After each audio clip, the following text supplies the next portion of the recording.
ቤዛ መድን ገባለት ቤዛ መድን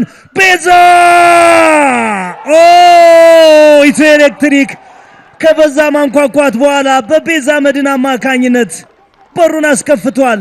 ቢጫ ካርዱን እንደሚያይ እርግጠኛ ነው፣ ግን ከዛ ያለፈ መልእክት ማስተላለፍ ፈልጓል። መልእክቱ ለማን ነው? ለአሰልጣኝ ዘሪሁን ሸንገታ ነው። ጥያቄ ነው። ዛሬ መጀመሪያ ተሰላፊ ሆኗል አብዱ። በመጨረሻው ጨዋታ ተቀይሮ ነው የገባው። በጣም ግልጽ የማግባት ድል ነበር ያባከነው ከምድረገነት ጋር። ዛሬ ብዙ ኳሊቲ ጥራት ያለው ድል በተለይ ከመጀመሪያዎቹ 10 ደቂቃዎች በኋላ ላልፈጠረው ኤሌክትሪክ በትክክለኛው ሰዓት ጎል ያስቆጠረ ይመስላል። እንዴት አይነት ግሩም ኳስ ነው! በዛብህ ሀብታሙ ኳሱን በሚገባ ጫና ፈጥሮ ነው የቀማው ሀብታሙ። ቤል የመጨረሻው ኳስ በጣም ድንቅ ነው። አሁንም ምኞት የመጨረሻው መከላከል ጥያቄ የሚያስነሳ ነው አብዱ። በደንብ ጠንከር ብሎ ኳሱን ብሎክ ለማድረግ ቤዛ ኳሱን ይዞት እንዳይገባ ማድረግ አልቻለም። ተመልከት እንዴት አይነት ድፍረት ነው ምኞት። አሁንም ዛሬ ተከላካይ ክፍል ያልተለመዱ አይነት ስስነት ታይቶበታል። ቤዛ ፖይቴ ቢወጣም በቀላል ነው ጎሉን ያስቆጠረው። ተመልከት የመጨረሻ ቤል ፓስ በጣም ድንቅ ነው። ጥሩ ትግል ነው ያደረገው። መጨረሻ ቦታ ተመልክቶ ግሩም ጎል ነው ያስቆጠረው። 1-0 ፋሲል ብልጫ እየወሰደ ያለበት ሰዓት ላይ ኤሌክትሪክ የጨዋታው አንደኛው ሰዓት መቃረቢያ ላይ ጎል አስቆጥሯል። አጥቂ ቀንሰዋል። ኢዮብ ገብረ ማርያም ሁለተኛ ጎል። ኢዮብ አሸናፊ ጥሩነህ የውድድር ዘመን የመጀመሪያ ጎሉን አስቆጥሯል። ቀሪ 7 ደቂቃዎች ለኢትዮ ኤሌክትሪክ ከጫና ነፃ የሚሆኑባቸው። ኢዮብ ገብረ ማርያም ትልቁን ስራ ሰርቷል። ሞይስ ፓውቴ ኳሱን ወደዛ ወደ አሸናፊ ጥሩነህ ወደሚመቸው ቦታ። ሐሰን ሁሴን በቀጣይ ጨዋታ እንደሚመለስ ሲያውቀው ፊቱ ላይ ፈገግታ አለ። በኢትዮ ኤሌክትሪክ በኩል የተለየ የደስታ አገላለጽ።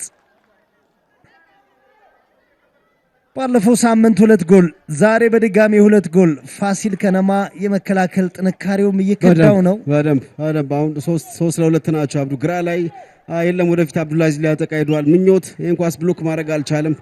ኢዮብ ቆንጆ ኳስ ነበር የመታው አብዱ። የመጨረሻውን ኳስ ፖይቴ ካዳነ በኋላ የሚያድነው ተጫዋች አልነበረም። ሌላ አሸናፊ በጥሩ ሁኔታ ነው። አሸናፊ ባያስቆጥረው አቤል ነበር። ዛሬ ፋሲል በመጨረሻው ጨዋታ 2:45 2 ጎል፣ ዛሬም 2 ጎል። መከላከሉ በደንብ ካለፉት መጀመሪያው ሲዝን በጣም ተዳክሟል አብዱ።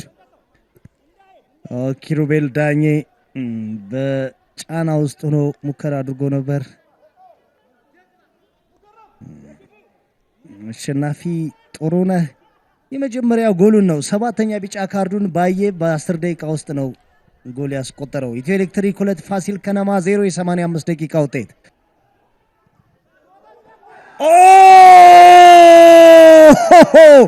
ሙከረም ረሺድ ምን አይነት ጎል ነው በዚህ ሳምንት እየተቆጠረ ያለው ከዚህ ሜዳ። ትላንት ሃይደር ሸረፋ አስገረመን፣ ዛሬ ደግሞ ሙከረም ረሺድ ከርቀት የመታው ኳስ የኢትዮ ኤሌክትሪክን አሸናፊነት እንደ ማህተም ሊያረጋግጥ የሚችል ጎል ነው። የመጀመሪያ ጎላቸው ነው ሶስቱም አስቆጣሪዎች ያስቆጠሩት። ከዚህ በኋላ ቢቆጠሩ ጎሎች ብሎ አብዱል ኤሌክትሪኮች በጣም ድንቅ ሴሌብሬት ለማድረግ ወርዝ የሚያደርጉ ናቸው። አሁን አይት 2:45 ነው ያሳለፉ ያሉት። ሙከረም ከሳጥን ውጪ ቆንጆ አድርጎ ክሊራንሳቸውን ተመልከት። በቀላሉ ነው እዛው የሚነጠቀው። ዋሳው የመታውን ኳስ ብዛው ተቋረጠ። ሙከረም ያገኘውን ኳስ ግብ ጠባቂ ቦይስ ፖይንት ይወጣል። ይቀርም እይታ ነው አብዱ ተመልከት። በጣም ፑር ክሊራንስ ከዋሳዋ ጆፍሪ እዛው ነው የተቋረጠው ኳሱ። ሁለተኛውን ኳስ ሙከረም እንዴት አድርጎ ጎል ነው ያስቆጠረው አብዱ። ድንቅ ነው። ኳሱ ከተነሳ በኋላ ወደ ቀኝ ተቆርጧል። ሞይስ ፖይንት በጭራሽ አይደርስበትም። ግሩም ቴክኒክ ነው የተመለከተው። ፓወር አለው።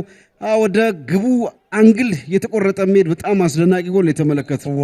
ጎል የተራበ ይመስለው ኤሌክትሪክ ዛሬ ጎል ተንበሽብሿል።